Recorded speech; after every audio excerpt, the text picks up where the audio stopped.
जानते हैं इस बार बिहार के सीएम नीतीश कुमार ने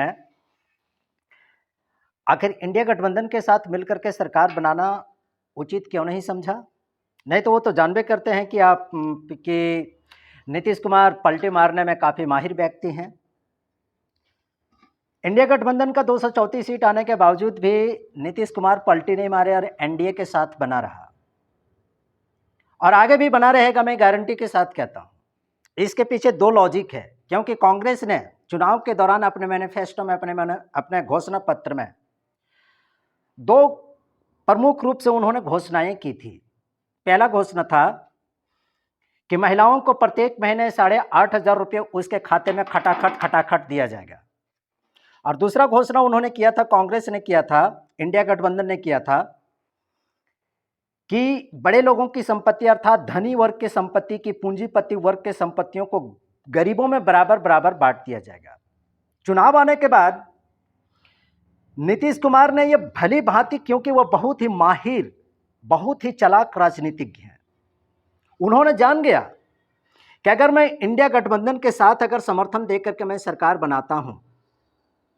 और कांग्रेस ने ये जो दो घोषणा कर रखी है 8,500 रुपये महिलाओं के खाते में अर्थात साल में 1 लाख रुपये देना और संपत्ति को बराबर बराबर गरीबों के हिस्से में बांट देना, सरकार बनाने के बाद अगर ऐसा न किया जाएगा, अर्थात सरकार बनने के बाद अगर महिलाओं के खाते में अगर पैसे अगर नहीं दिए जाएंगे पूरे 5 साल तक, तो देश में अराजकता की स्थिति उत्पन्न हो जाएगी। देश की परिस्थितियां संभालने लगेगी, दंगे फसाद उत्पन्न हो जाएंगे। और 5 तारीख को आपने देखा ही, कर्नाटक से लेकर के इलाहाबाद तक गरीब महिलाओं ने किस प्रकार से कांग्रेस के दफ्तरों के सामने किस प्रकार से खटाखट पैसे लेने के लिए लाइन लगा करके रखी थी। यह अराजकता की परिस्थिति बन जाती, अगर सरकार बन जाती तो देश में अस्थिरता उत्पन्न हो जाती। दूसरा तर्क यह है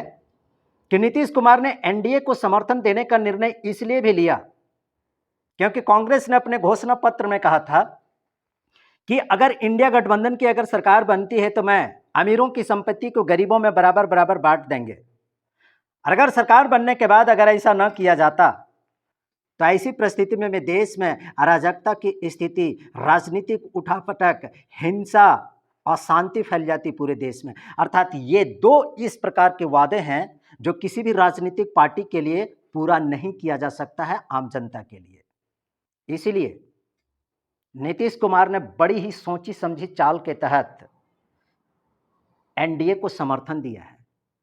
और आगे 5 साल तक भी उनका समर्थन रहेगा और एनडीए की सरकार पूरे 5 साल तक आसानी से चलती रहेगी, इसमें कोई भी समस्याएं नहीं आएगी। और ये जो हुआ ये कांग्रेस के दो सबसे बड़े घोषणाओं की वजह से ही ऐसा हो पाया, क्योंकि नीतीश कुमार जानते थे कि इंडिया को समर्थन देकर के अगर मैं सरकार में बैठ गया,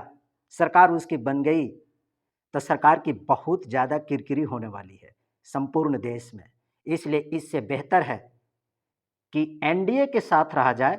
और कांग्रेस को विपक्ष में बैठने दिया जाए, क्योंकि ये दोनों वादे किसी भी राजनीतिक पार्टी के लिए पूरा करना बिल्कुल असंभव सा है। इसलिए कांग्रेस ने बड़ी ही विनम्रतापूर्वक, शालीनता के साथ विपक्ष में बैठने का निर्णय ले लिया, क्योंकि कांग्रेस को भी अच्छी तरह से पता है कि भले ही मैंने गारंटी कार्ड दे करके कुछ सीटें बढ़ा ली, लेकिन अगर सरकार हम बना लेते हैं जोड़ तोड़ के साथ, तो देश में अराजकता की स्थिति उत्पन्न हो जाएगी, क्योंकि मैं ये दो वादे को पूरा नहीं कर सकता हूं। धन्यवाद।